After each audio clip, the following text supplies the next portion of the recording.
Welcome to the Executive Hustle podcast, where I am your host, Kirsten Urich, speaker, author, retired CEO, mother of four, and recovering workaholic. Explore with Central Pennsylvania local executives what it takes to lead well, live well, and learn well. Understanding that leaders cannot survive, let alone thrive, without a spirit of curiosity, a discipline of accountability, and a disposition for vulnerability. Let's dive in. Welcome to the Executive Hustle podcast, where my guest today is County Commissioner Justin Douglas of Dauphin County, who is also a father of three, author, CrossFitter, and former lead pastor. It is my good fortune to know you, Justin, and I'm so glad to have you today. Kirsten, thank you so much for having me on. I really look forward to this conversation. Oh, great. So tell me, Justin, you have been all over the country. I think you've lived in 5 states, if I counted correctly. I can count that high. Yeah. And your career spanned some nonprofit advocacy work, variety of things. Did you always think you'd end up in politics and in public service here, or is this sort of by accident? No, this is very much, I don't know if it's accident, divine providence, or just me stumbling into an opportunity when someone said I should walk through a door. I mean, you referenced living in multiple states. I was born in Palm Springs, California, where my mom is from. Lived there until I was 8 when I'm the oldest of 5. It got very expensive to live in the trailer park we lived in Palm Springs. And my dad was from Indiana. And so we moved to Indiana, grew up on a farm in Indiana. I always say my parents did the reverse Beverly Hillbillies, going from Palm Springs to growing up on a farm in Indiana. And those are 2 very different experiences, right? Palm Springs to Indiana. And then I went to school in Southern Virginia and then worked in Northern Virginia for a little bit. And then lived in Boston for a while doing community organizing there, and then took a church in Wisconsin, in a very rural part of Wisconsin. And then just about 10 years ago, came here to Dauphin County to be a pastor at a church. And I've lived in so many different contexts, which I actually think has allowed me to serve this particular county. So I'm not going to assume all your listeners know Dauphin County or even know Pennsylvania, but Dauphin County is where Hershey, Pennsylvania is. And it's also where Harrisburg is. So we have, the capital of chocolate, and we also have the state capital here in our county. But what's unique about our county is we have, an urban environment in Harrisburg. We have suburban environment in Hershey and other places throughout the county, but we also have a large rural context. And I've lived in each of those contexts throughout my life in different states. And it's positioned me in a way to kind of understand the mindset of different constituents. And when I got the opportunity to run for this office, I was actually cold called by an organization that named Run for Something that, said, hey, we think you'd be good for a county commissioner. And it's not something I had considered, but I had done a lot of advocacy work at the intersection of criminal justice. And, I now have oversight of the Dauphin County Prison, which has been an opportunity. I also have oversight of the public defender's office and oversight of the district attorney and oversight of the courts. And so this allows me to really have a seat at the table when we're making decisions about our criminal justice, which is something I'm very passionate about. And so, the opportunity presented itself. We've all probably been at that place of fear and trembling when someone says they think we're equipped for something, but we say, I don't know. I think we all have that imposter syndrome in us a little bit of like, I'm already an imposter at what I'm doing and you're asking me to do more. And so, but I think I've lived my life taking a lot of risks. And I always say, if you're not living on the edge, you're taking up too much space. And so, I like that one. So, stepped out on the edge. And then, on the night of the election, I was ahead by 42 votes and won by 184 to secure the seat that I've been sitting in for just a little over a year. So that's a little bit of my background, a little bit of, where I am now, but ultimately blessed and grateful for the trust the Dauphin County voters put in me to put me in this seat and trying to leverage it for community good. Yeah. Wow. I love you're living on the edge saying, I had a mentor once say, if you're not at least a little bit nervous about what you're doing, you're not doing enough. You're not dreaming big enough. Yeah. That seems to be a little similar there with what you were told. What was it like going from a very probably secure and predictable job, for lack of a better term, in the pastoral care, right? And then campaigning and moving into this very, high profile and responsible role with the prisons and the district attorney and, these other pretty significant areas underneath you. Yeah, well, I think maybe even some added context is helpful because um, in 2018, I was pastoring a church that was growing, and Mm, we had a campus launched in 2017 in the Midtown Harrisburg area, and we were continuing to grow. We were seeing, continued influence, especially in the LGBT community. And yeah, it was just a passion of ours to see this community that was so often excluded from religion absolutely. to be included in our context. As you can imagine, that frustrated some people, Mm, and ultimately it led to a year and a half kind of challenge, if you will, just back and forth kind of challenging with our denomination, which led to me at the end of that, my license being revoked for my wow. Okay. commitment to supporting LGBT people. And that was probably the most challenging time in my life, like leadership wise. Hmm. And also just like caring for my family. Like, so I went from a pretty secure salary, multiple staff members to, every Sunday morning I was preaching 2 to 3 times at our main campus, and then one time in the evening at our Midtown campus. It was quite an operation we had going. We went from all of that to uh, from one Sunday to the next. We no longer had any property. We no longer had Mm. any bank accounts. We no longer had any equipment. We no longer had any salary to pay our staff. And I was living in a parsonage and needed to find a different place to live. Oh my God. It was pretty brutal. If you've ever been just like, gut punched, that's what it was. And now, thankfully, 97% of the people from that community immediately were committed to forming a new community. And, Mm. uh, I was blessed to be entrusted to plant that and care for that and ultimately grow that. But that was very challenging, going from the amount of resources we had built up to having nothing and having to kind of Mm. picked out of the nest and build our wings on the way down. Um, and then that happened in summer of 2019. The moment we got a little bit of of like, okay, we're figuring this out, it's starting to come together. Our Uh-oh. very first Sunday in our new venue was the Sunday that everything shut down I was like, wait, for 2019, something's COVID. coming. So when you say stability, that I Yeah. You're like, wait, I didn't have that. what I want people to know is like, so during that time, I was trivocational. I was Yeah. CrossFit coaching and personal training Hmm. athletes. Hmm. I was Uber driving, and I Oh was a my God. pastor receiving, a small portion of what I was getting. Right. Um, and so, like at my previous Sure. post, which Before the rug was pulled out. yeah. Yeah. So, Yeah. and basically, even as our community grew, that just kind of became normal. Mm. And it was really a challenging time of sustainability. And so I've actually seen this job with all of its challenges and my competencies, right? Because I'm Hmm. not necessarily competent with what a district attorney's life is like, or a public Sure. defender's life is like, or a correction officer's life is like, or a warden, right? I'm having to learn about all of that.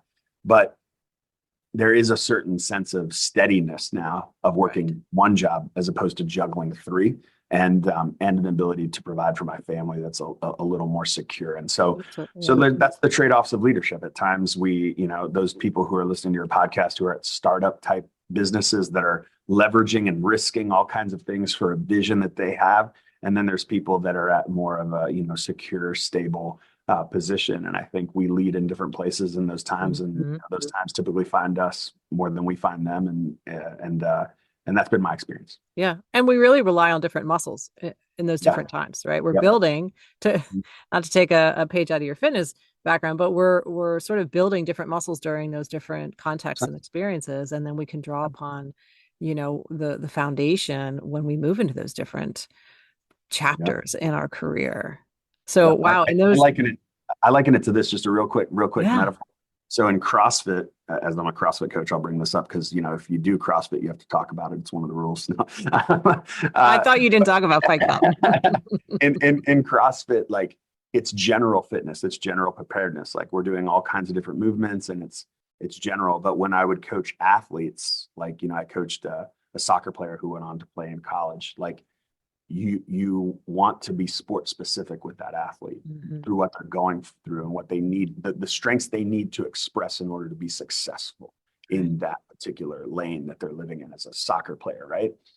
General fitness for them would still be okay, but it wouldn't necessarily allow them to express all of their strengths that they would be able to express on the field. As leaders, we have to do the same thing. We have to assess the situation we're in. And sometimes we might need to have a very sport specific training for the type of leadership that we're going to need to have in this season. And at other times, it might be, I just need a general leadership kind of track to pull me in and to lift me up and to, give me what I need in this season. So. Yeah, I talk a lot about seasons and knowing what season you're in for a company or a leadership season like you're talking about, because you need to recruit different strengths, skills, activities, and know what to sort of put aside. Everything isn't important in every single season, and you will drive yourself crazy. Yeah. Excellent. So during that period of time, that 2019 to 20, that was one heck of a hustle for you. Those three different roles you were playing. You still had your family during that time, of course. What's something that you pull from that time that is useful for you now during this season of leadership in this role? Fight for what you believe in. Mm. I knew when I fought for a community of people that traditionally don't belong in that context, that I was taking a risk. And, I tell my kids, do the right thing even when it's hard, and it pays off in the end. And even in the midst of the challenges that presented, I just continue to live by that principle that I'm doing the right thing and it's hard, and doing the right thing is not always easy. Actually, it often isn't easy. Mm-hmm. So, I just continue to live by that principle and continue to say that the fight that is, I have to drive Uber till 2 a.m. tonight to make money. That fight is part of this broader thing that I'm committed to. And while I could settle, I don't think I could live with myself on that side. So I think you have to know kind of where your values and principles lie on some of those things. I'm built differently than other people. And I don't think everybody would have taken the same stand I took. And I have friends that I deeply admire who haven't taken that stand. And I don't begrudge them for that. I think we're all built differently. We all have different personalities and we all have different strengths and abilities we bring to the table. Yeah. While a lot of people might look and be like, oh, that's so noble that you did that. But that doesn't come without costs, right? And there's Absolutely. other people who recognize that there's other things they need to balance that, and that weight for them is, keeping a community open that serves so many people, or, other things. And so for me, I look at that season and I just look at it as emblematic of kind of the fighter I am. I don't always want to bring boxing gloves to everything I do in that sense, but I do think we need fighters, and not fighters in opposition, fighters for even building coalitions to serve people. Like it's not about fighting in a negative sense. I think it's about fighting for people in a way that you're willing to sacrifice something, not in the way that you're willing to beat somebody up, but in a way that you're willing to sacrifice something. Right. I'm not here to be against, but I'm here to be for. Yeah, but passionately, not just kind of like, yeah, sure, I'm here, I guess I'm for this, but like for it with like resolve. That's what I remember from that season. And that's, I think, what shaped me in this work. It's so easy to be jaded, and it's so easy to fall into kind of the status quo politician, public servant. And I think for me, I look back on that season as a reminder that like you've already stood up for your values and been the only one in the room doing it before. And a lot of people followed you when you did that. And some of these people in this room that are against you right now, if you passionately share the perspective, you might be surprised at who becomes a follower follower, and not necessarily a follower of me, but a follower of a direction that is The good for people. idea, right? So, Yeah. so that's been helpful for me. Also having to learn, the challenge of this job is learning when to concede, when to take the field goal, when you want the touchdown. Those are challenging times. I prefer to throw the Hail Mary, I think, but you got Yeah. to make those choices sometimes of compromise, and I'm Hmm. learning that lesson now. That's a lesson I'm learning And that's something I think from the outside is hard for people to understand. very much. Would you share, or would you agree that's really something you learn when you get on the inside of Sure. a position like that? Sure. So, I mean, uh, I don't want to make this about politics. We all know Republicans and Democrats, right? I'm just gonna be honest. I'm a Democrat. Hmm. I came into office, we flipped the county to two Democrat commissioners for the first time, I believe, since the Civil War. So it gives you a kind of Hmm. an understanding. I'm stepping into a very Republican context. But one Sure. thing that's great is I have a lot of Republican colleagues that are either row officers or even my fellow Republican commissioner who have joined me on votes. Yeah. Even when me and the other Democratic colleague have been split, and it's Hmm. just me championing something. But so I believe in working with everybody, and bringing everybody into the opportunity to make decisions, not just caucusing with your team. I think that team sport idea of politics has caused a lot of harm, especially around Yeah. good ideas that we can get behind and don't need to become partisan ideas. But the thing I will say is part of that learning is learning when to say, we can't make this everything I want it to be right now. I know where the finish line on this policy, on this funding, on this thing we need is, and we are so far from it. And I know for a fact I don't have the votes to get us there like a light switch, but I need to think of my role as making the room brighter as opposed to turning the lights on. So a Hmm. dimmer switch. And so that's kind of the way I think about it. And sometimes I mentally have to think, okay, we made the room 10% brighter. It's not, the lights are not on. This is not everything we needed, but it's brighter than it was before we got involved. And the challenging piece that you bring up, though, is the public doesn't always see it that way. Yeah. Sometimes for the public, it's a zero-sum game. It's Right. you better have done it all or none of it matters. And, some of those people, I think, are just so hurt from the way the system has failed them in so many ways. Yeah. And I think empathy is a way to lead into that. And then other times, you just got to recognize that part of being in the public and part of being a leader is that people are going to criticize you. And, Hmm. how you handle that, especially in this seat, I think that can determine whether you're successful or not. Hmm. And you try to listen to your critics, but at the same time, you have to know, in a county of 286,000 residents, not everybody's going to like Justin Douglas, and some people are downright going to be frustrated with my decision making, right? I want to listen to those people. I want to try to understand those people, but I also don't want that one comment on the Facebook thread to drown out all the people that something I champion helped. And so that's kind of how I approach it. Yeah. I love the analogy of making the room brighter. Yeah. And, and am I at least making it 10% brighter, 10% brighter? And if you can last, right? So the resilience piece of this, right? You're there to continue to make it brighter versus the zero sum game mindset. I think that's really, really smart in how you're thinking about that.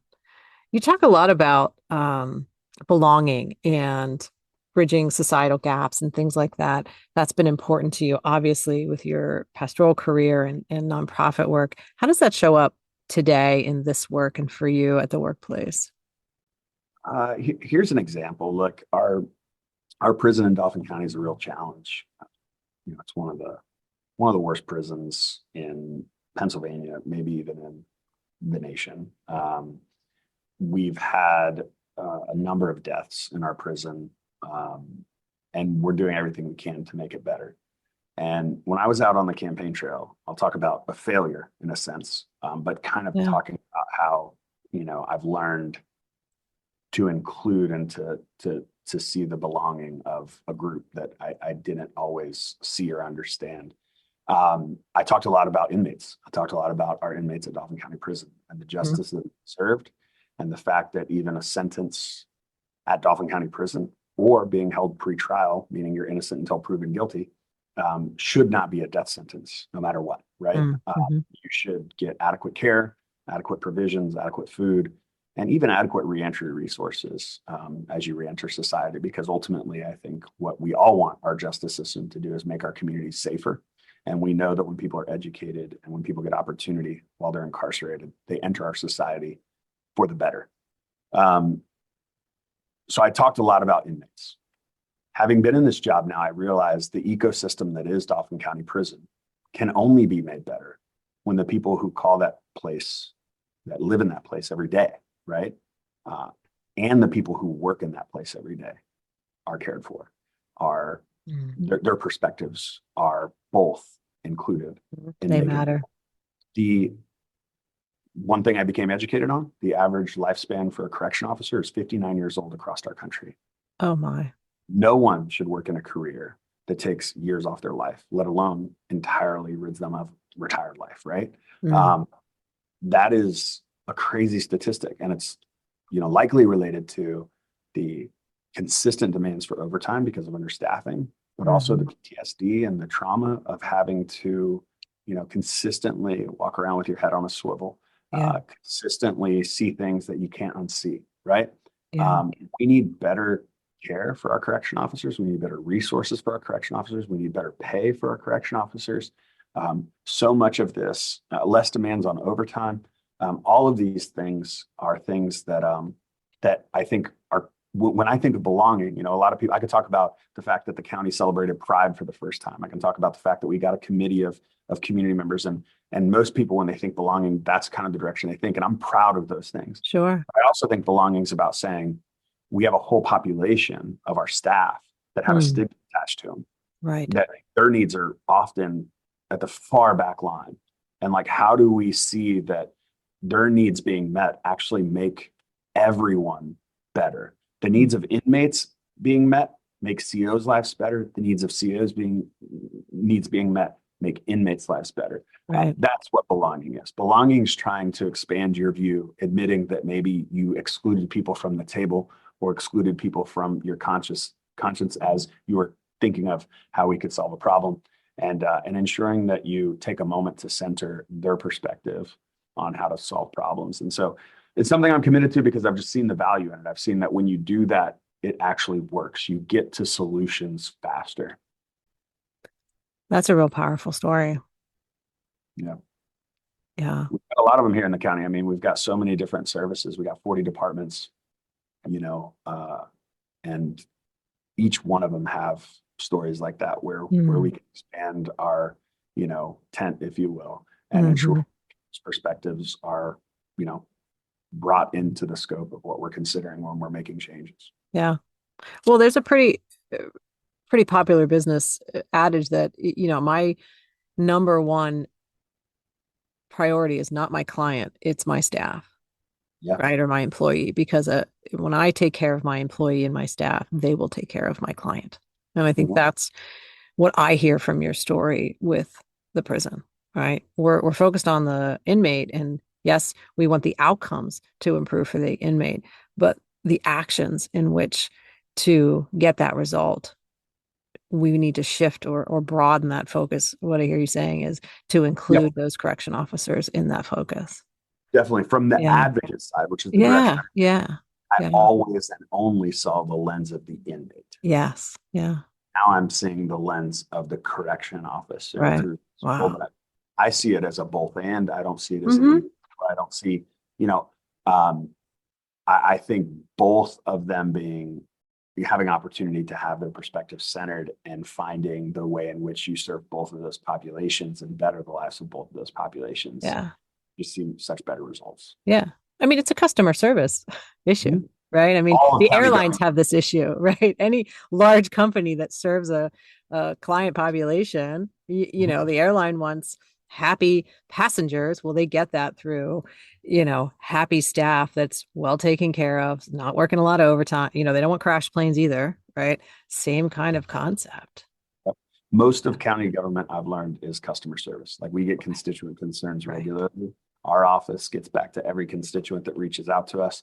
When we committed to that, We didn't realize how big of a heavy lift that was. That there Yeah. are, I mean, and most people, when they're finally reaching out to my office, Mm-hmm. they're furious at that Right. point. You They've know what tried I a few mean? times. Like they've tried other things, they've tried going other places, and they're usually kind of like in a, I'm calling rank, I'm taking this to the commissioner because this thing isn't getting done.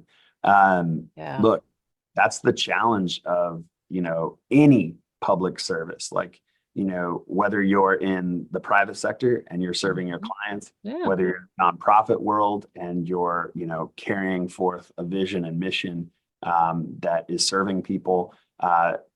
We are as good as leaders as we are at, what I call self-sacrificial service, like the ability to sacrifice ourselves for the service of the population that we feel called to lead.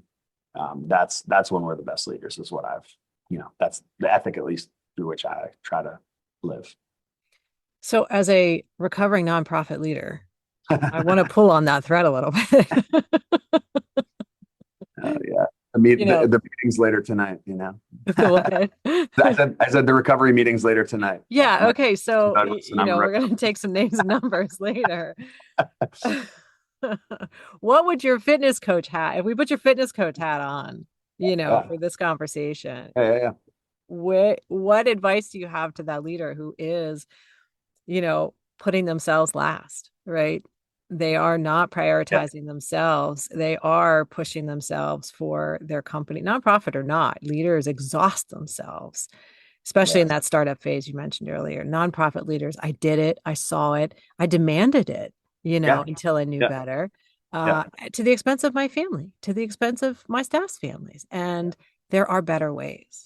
So as a putting your fitness hat on, or putting on whatever hat you want on, what advice do you have? Look, I mean, the best, I think, analogy that I've heard is the idea of being on the airplane and the masks drop and you got your kids next to you. And, are you going to put your mask on first or your kids? Your instincts are going to say, I better put my kids' masks on first, because you do anything for your kids. You'd sacrifice even your life for your kids in this moment. But the idea of actually putting the mask on yourself, gives you the ability to actually care for them longer and actually, have more sustainable care. Yeah. One of the things that's real about this work and most nonprofit work is the problems never go away. The battles you're fighting are going to be there today and tomorrow and the next day and the next 20 day. years from now. And 20 years from now, the next person's going to be in the fight doing the work. And I think sometimes, at least I'll just speak for my own sake, but a lot of people who feel called to like mission-based work that serves people, they I don't want to say they have a savior complex in a negative way. I would say they have this like feeling of like, I have to do this. Like I have to sacrifice even the health of myself and my family for this work, because that's what it means to be called to it. I think we have to push against that notion. I think we have to say, you can be called to something and still have balance in your life.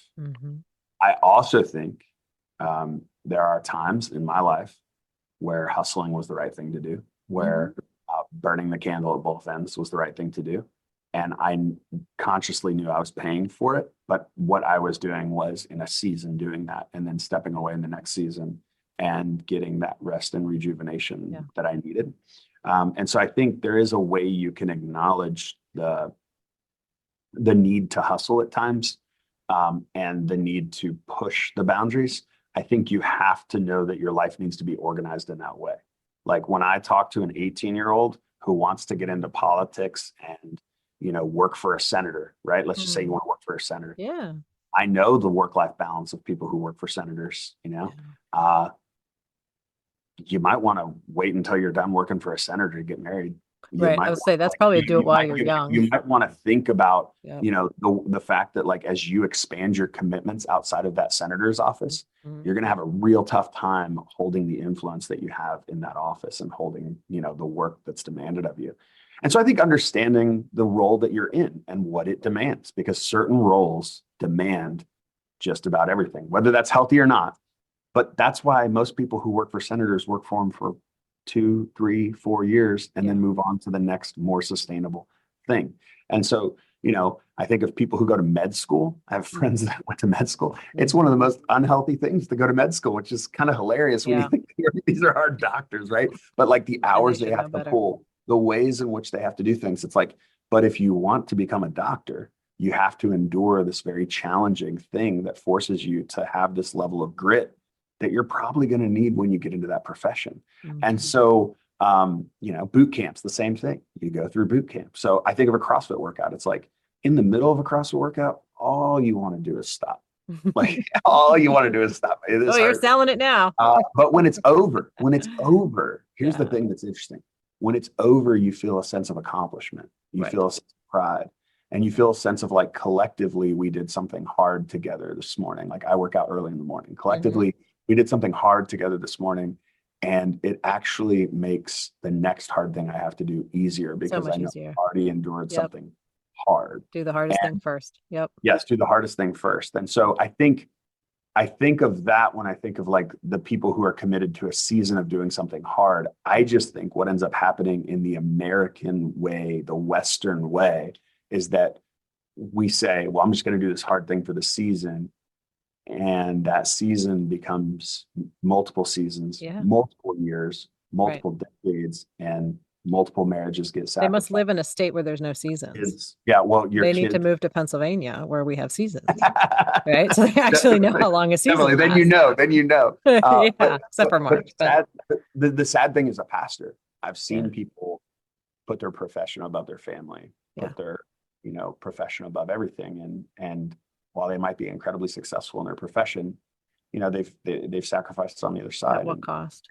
And I guess all I would say is like, that's a decision you have to make as a person. And that's also something where I know a lot of people who have failed at that and are on their second marriage and they're doing so much better and they're getting it right. And so I think if you fail at it once that you can't figure it out on, the second try. And I'm honored to be in a relationship and friendship with so many people who have had that experience and who are committed to doing better and committed to finding that balance. But as a leader, that's one of the hardest things to do. And in this work, it's one of the hardest things to do because so much of I'll even just share with you right now. I just got a text before I hopped on this podcast that, we have some refugees from our region that got detained by ICE that we're afraid are going to be deported because the country in which they came here as refugees from, that they might be deported to, tried to ethnically cleanse them.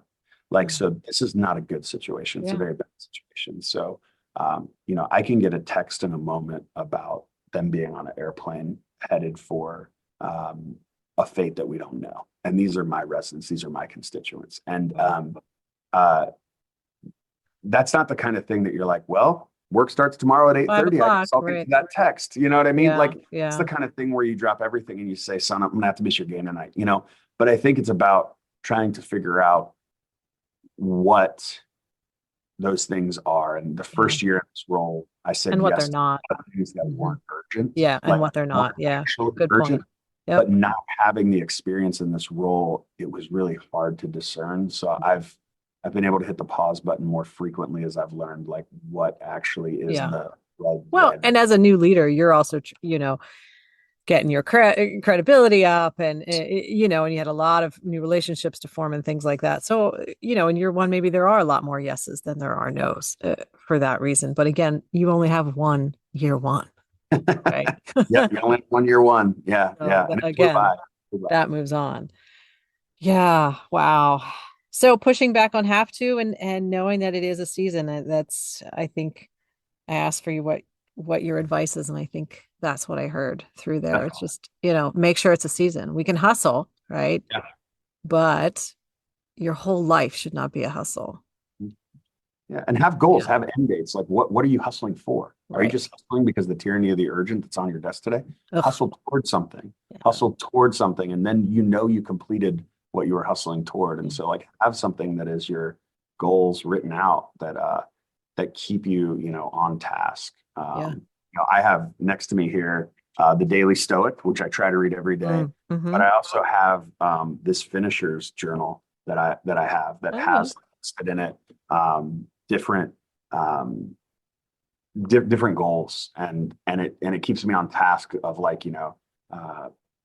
based on like kind of the intake of like what I put on there as my goals for the next 90 days, because it's a 90-day journal. Like, Mm-hmm. what are the steps that I'm taking to continue to accomplish that? And then we keep what we call our GSD list, get stuff done. We'll just say Uh-huh. stuff. Yeah. And It's not that and clean of a and podcast, we but have good. a we have a we have a running, list that I can pull up at any moment and see like where is this in the progress, so that when I do feel burnout or I feel like, aimless, in my leadership, I'm able to go test the time. I can look back at a week and be like, did I just sit in meeting after meeting of Right. things that are not for, Reflection is so yeah, important because we get lost in you know, the recency of what just happened will overshadow the entire day, the entire week, the entire month. So that's brilliant. definitely. Yeah. And in my office, like we get invited to like 20 things a day. So like this event's happening and you should be there, and because you're the commissioner, and like Of so that ability to say I have to say yes to some of these things, course. but I'm overwhelmingly going to say no to a lot of these things that aren't furthering the goal or accomplishing the task. But if you never put the goals down, or you never put the tasks down that it's going to take to accomplish the goal, you're probably going to be aimless. You're probably going to feel like you're hustling a lot. You're probably on a treadmill going nowhere. Yeah, I was gonna And say you're going to be busy, but not achieving anything, and busy and action are two different things. yeah, Yeah, yeah. so having those priorities, writing them down, reviewing them, and then looking back to see how far you've come. My last question, where, Justin, are you still growing and learning as a leader? Since we never arrive at this thing called leadership. Everywhere. But Yeah, no in this, kidding. I would say, well, here's what I would say. I would say whenever you jump from one, we'll just use the word industry, even though Yeah, serving people is something I've done. I think my whole life, most of my career has been around, being in organizations that serve people. Like even in fitness, you serve a class, you serve your clientele, and yeah. um, I've always just connected with that concept of like, I'm here to serve people. So that is an easy concept for this seat because that's such a part of this. But also part of this is that we have 1,600 employees across the county. Hmm. And we have, directors that come to me for advice or that come to me for guidance about something that I'm not an expert in their particular department or what they do. Um, and so I think for me, it's just like this goal of like growing in competency in different areas that I have oversight in and that I have passion in, continuing to kind of dig deeper into those spaces. That's something that I'm learning. The other thing I'm learning, or at least I think I'm in the very like infancy stages of starting to plant some seeds of things I want to do better at. Mm-hmm. This last year, so much of what I've done has been very much like calling out, in the sense of, some things that existed that, needed to be reformed. And I'm still very passionate about that. And I would still Yeah. do everything the Fresh way I eyes. It's a was like, great yeah, phenomenon. Yeah. yeah. Yeah. But now I think it's about, I've now started having meetings with some of those same people that are connected to organizations that I've called out. And some of them, look at me and say, oh, I didn't know you would want to meet with me. Like, and I'm like, yeah, I want to meet with you. I want to figure out how we find a way forward. We're Hmm. partners in this work.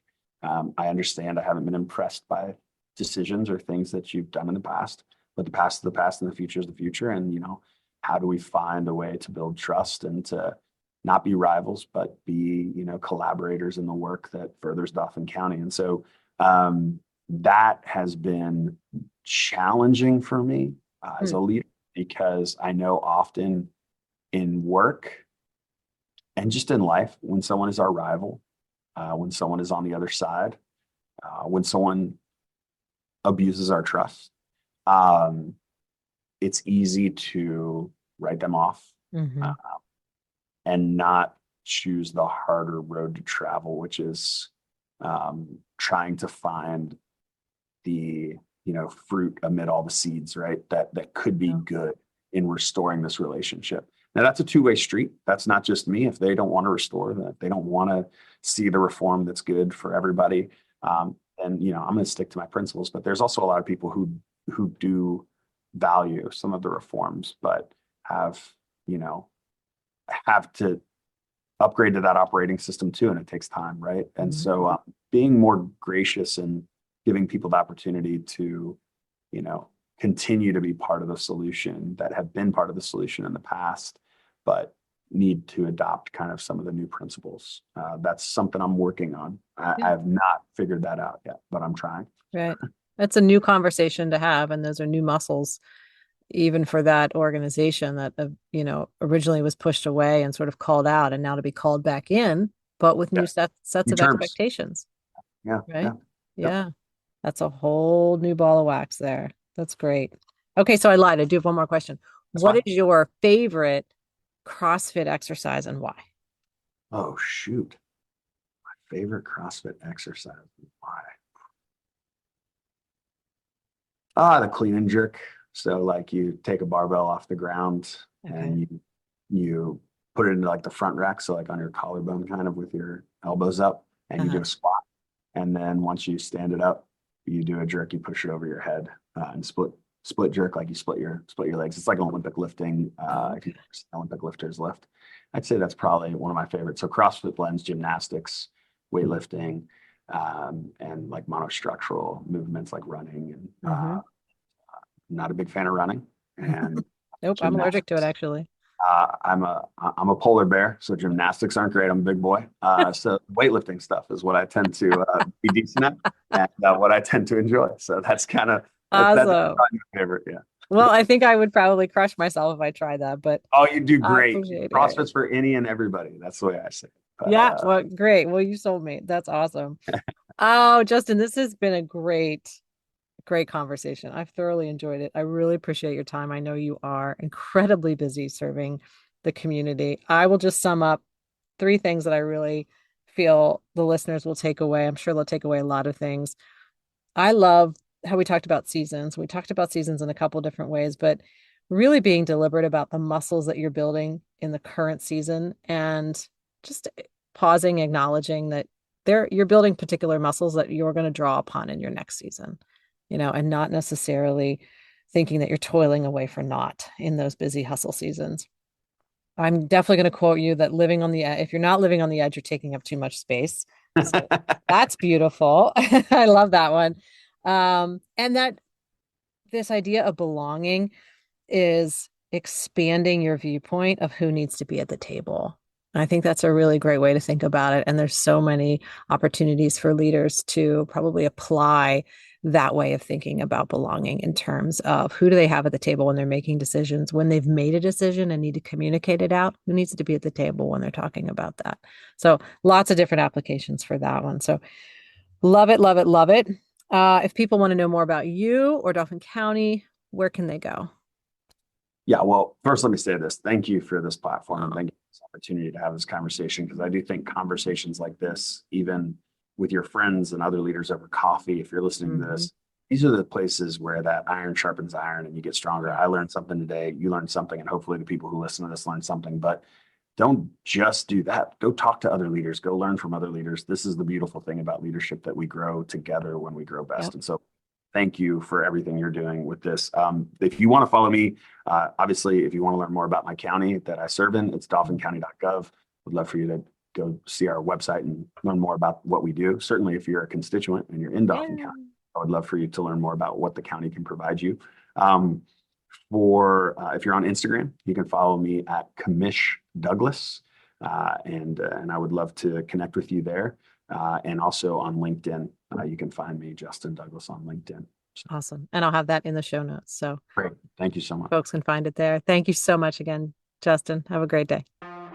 Thank you for joining me today for another great hustle conversation with the Central PA executive. You can find out more about my guest in the show notes. And if you liked the episode or have something to add to our conversation, please find me on Apple Podcasts, Spotify, or wherever you listen. Subscribe, rate, and review. Remember, leadership is best practiced in community. You know a leader who needs to hear something from this episode, so pay it forward and send it to them today. Don't wait. Until next time, the best leaders not only lead well, they live well and learn well. Bye now.